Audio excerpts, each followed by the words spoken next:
Hello friends, मैं आपका दोस्त डॉक्टर सुनील कुमार और आप देख रहे हैं doctor Kumar education clinic. I am post doctorate in clinical medicine and the metabolic science. तो आज हम बात ये करेंगे कि आपके लिए क्या बेस्ट डाइट प्लान है, यानी आपके लिए कौन सा खाना है जो बेस्ट है। बहुत सारे लोगों का लगातार ये सवाल रहता है कि क्या खाएं, कब खाएं, कैसे खाएं। ये सवाल बहुत आम है जो डाइटिशियन से, जो फिजिशियन से, जो हर डॉक्टर से लोग पूछते हैं। तो आज मैं आपको ये बताने की कोशिश करूँगा कि हमारी सही डाइट क्या होनी चाहिए, हमारे लिए सही खान पान क्या है। पर उससे पहले आप कुछ बुनियादी चीज़ें आप ज़रूर जान लीजिए कि हमारा जो बॉडी है, यदि हम उसका एक कंपोजिशन देखें तो लगभग 65 से 68% तक वाटर है हमारे शरीर के अंदर। और हमारा जो रेशियो है फूड का, वो जो हमारा बॉडी का कंपोजिशन है उसके अकॉर्डिंग होना चाहिए। और उससे जितना सिमिलर होगा, यदि उसके अकॉर्डिंग होगा, तो आपके शरीर में डेफिशिएंसी कम होगी, आपको बीमारी कम होगी, आपको एनर्जी बनी रहेगी और आपको बहुत सारी समस्याएं नहीं होंगी। लेकिन प्रॉब्लम ये होती है कि हमने कहीं ना कहीं मार्केटिंग के कारण या फूड ब्लॉगर्स के कारण या फूड पे इतनी सारी चीज़ें हम देखते हैं due to the social media, या फिर हम बहुत लेवल पे मिसगाइड हैं। हमने बहुत सारी ऐसी चीज़ें पढ़ी हैं जो मिथ हैं, लेकिन हम उनको रियलिटी मानते हैं। आपने देखा होगा कि जो बच्चे होते हैं उनकी मदर बहुत सारे पाउडर XYZ चीज़ बच्चे को देते रहती हैं, vitamins, minerals, there are n number things. तो सबसे पहले तो मैं आपको एक बात बता दूं कि दुनिया में बीमारी होने के पीछे जो सबसे बड़े कारण होते हैं, बॉडी में वाटर की डेफिशिएंसी, नंबर 2 फाइबर की डेफिशिएंसी, और नंबर 3 स्ट्रेस, और नंबर चार आपके स्लीप में डिस्टरबेंस या फिर नेगेटिविटी और फियर। ये सबसे ज़्यादा बड़े कारण हैं बीमारी के पीछे। किसी डेफिशिएंसी के कारण या न्यूट्रिशनल डेफिशिएंसी के कारण बीमारी होने की संभावनाएं हमारे समाज में, हमारी ह्यूमैनिटी को बहुत रेयर है, बहुत कम है। लेकिन यस, कुछ लोगों को डेफिशिएंसी हो सकती है, तो उसको फिर हम एक अलग केस में कंसीडर करेंगे। बट डेटा ये सजेस्ट करता है कि आजकल जो बहुत ज़्यादा पेट की बीमारियां हैं, या फिर बहुत ज़्यादा न्यूरोलॉजिकल प्रॉब्लम्स हैं, या बहुत ज़्यादा स्किन की डिसीज़ हैं, या दिमागी प्रॉब्लम्स, डिप्रेशन, एंजाइटी, ये सब बढ़ रहे हैं। इसके पीछे कारण होता है कि आपके खाने में फाइबर नहीं है, आप खाने को टाइम नहीं देते हैं। तीसरा, आपके खाने में, आपके फूड में लिक्विड की डेफिशिएंसी है। यानी आपका टोटल जो वॉल्यूम है खाने का, उसमें 70% आपका लिक्विड होना चाहिए। लिक्विड से मेरा सीधा सा मतलब है दही, छाछ, दूध, नारियल पानी, जूस, ये सब होना चाहिए। तो वो आपके लिए बेस्ट डाइट प्लान है। अब हम आते हैं वन बाय वन कि ब्रेकफास्ट में हमें क्या खाना चाहिए। यदि आपको कोई डाइजेस्टिव इशू है, if you are more than 35, तो फिर आपके ब्रेकफास्ट में इजीली डाइजेस्टेबल ब्रेकफास्ट आपका हो और फाइबर वाला ब्रेकफास्ट हो तो ज़्यादा बेटर ऑप्शन है। सुबह उठ के आपकी कोई भी एज हो, आप बच्चे हों, बड़े हों, एडल्ट हों, 1 से 2 ग्लास आप पानी पिएं। That is the right way to deal with your body. क्योंकि आपकी जो बॉडी है, आपका जो गट है, वो रात को एसिडिक हो जाता है। तो सुबह जब आप पानी पीते हैं तो आप अपने पूरे गट को, पूरे बॉडी को एल्कलाइन करते हैं, आप अपने pH को मेंटेन करते हैं और आप अपने जो टॉक्सिन्स हैं उसको सुबह बाहर निकालते हैं। तो सुबह उठ के पानी पीना एक बहुत अच्छी हैबिट है। अब दूसरे लेवल पे यदि आप चाय कॉफ़ी पीते हैं तो आई पर्सनली एडवाइज़ कि सुबह का जो चाय कॉफ़ी है उसे ब्रेकफास्ट के बाद में शिफ्ट करें तो ज़्यादा बेटर ऑप्शन है।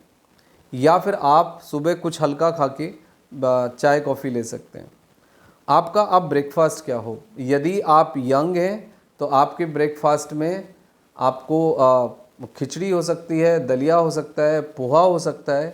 और यदि यंग एज वाला बच्चा है तो इसके साथ उसको मिल्क दिया जा सकता है, या फिर उसको एग दिया जा सकता है, या फिर उसको 4 से 6 अखरोट बादाम दिए जा सकते हैं।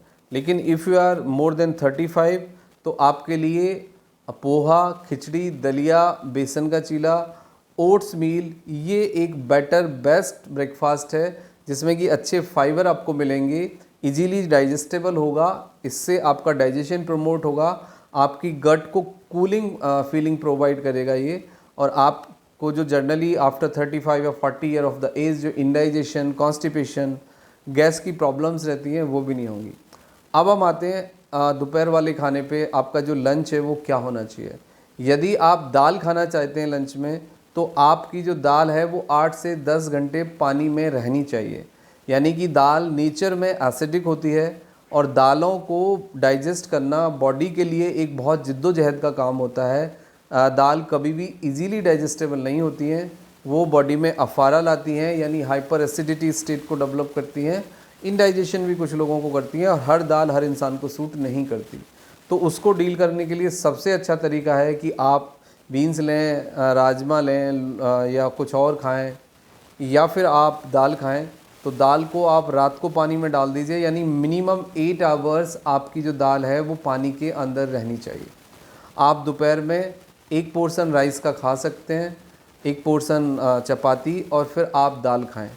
कॉम्बिनेशन ऑफ फूड से आप बचिए। अचार की जगह आप हरी चटनी खाइए खाने के, दोपहर के खाने के साथ। अब आपका 5 या 6 बजे आप कुछ हल्का फुल्का खा सकते हैं, जिसे हम स्नैक्स कहते हैं। उसमें आप चाय कॉफ़ी ले सकते हैं, एक एप्पल ले सकते हैं, या फिर आप कोई ड्राई फ्रूट्स भी खा सकते हैं, या फिर आप नेचुरल यदि आटे का बिस्किट मिलते हैं तो वो खा सकते हैं। कुछ लोगों को यदि कुछ भी ना मिले तो वो अच्छी क्वालिटी की चपाती खा सकते हैं चाय कॉफ़ी के साथ। तो ये आपका 5 o'clock का वो रहेगा। आप सूप पी सकते हैं, ये बहुत अच्छा है। आप जूस पी सकते हैं, या आप फ्रूट्स भी खा सकते हैं 5 o'clock। उसके बाद आता है आपका डिनर। डिनर आपका हल्का होना चाहिए। डिनर में आप कोशिश करें कि आप 10 से 15% कम खाएं। सोने से 2 घंटे पहले आप अपना डिनर करें। प्लस डिनर में आप चपाती, राइस और हरी सब्जी, ये 3 आपके पास ऑप्शन होंगे। ये बेटर ऑप्शन है, क्योंकि रात में आपको चाहिए कि आप हल्का खाना खाएं, जिससे कि नाइट में आपके लिवर को, आपके बॉडी को, आपके एंजाइम्स को बहुत ज़्यादा काम ना करना पड़े। क्योंकि जितना ज़्यादा मेटाबॉलिक लोड आप रखेंगे नाइट में अपने ऊपर, उतना ही आपको ज़्यादा स्ट्रेस होगा, उतनी ही आपकी नींद डिस्टर्ब होगी। तो आपको नाइट में मिनिमाइज मेटाबॉलिक लोड रखना है अपने पेट पे। तो उससे आपको बहुत बड़े फ़ायदे होंगे।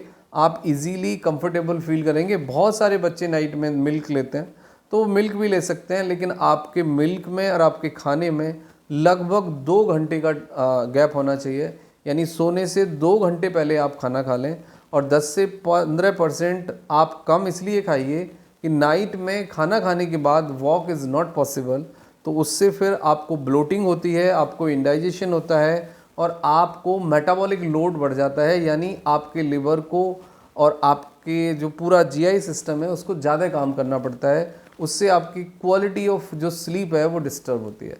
तो ये आपके लिए बेस्ट डाइट प्लान है। नो मैटर आप किस एज में हैं, नो मैटर आप क्या काम करते हैं, लेकिन फिर भी यदि कोई इंसान बहुत ज़्यादा फिजिकली एक्टिव लाइफ स्टाइल जीता है, फिजिकल वर्क ज़्यादा करता है, तो वो इंसान कुछ एडिशनली ऐड कर सकता है। उसमें आपके एग हो सकते हैं, उसमें आपका ड्राई फ्रूट एडिशनली हो सकता है, या मिल्क एडिशनली हो सकता है।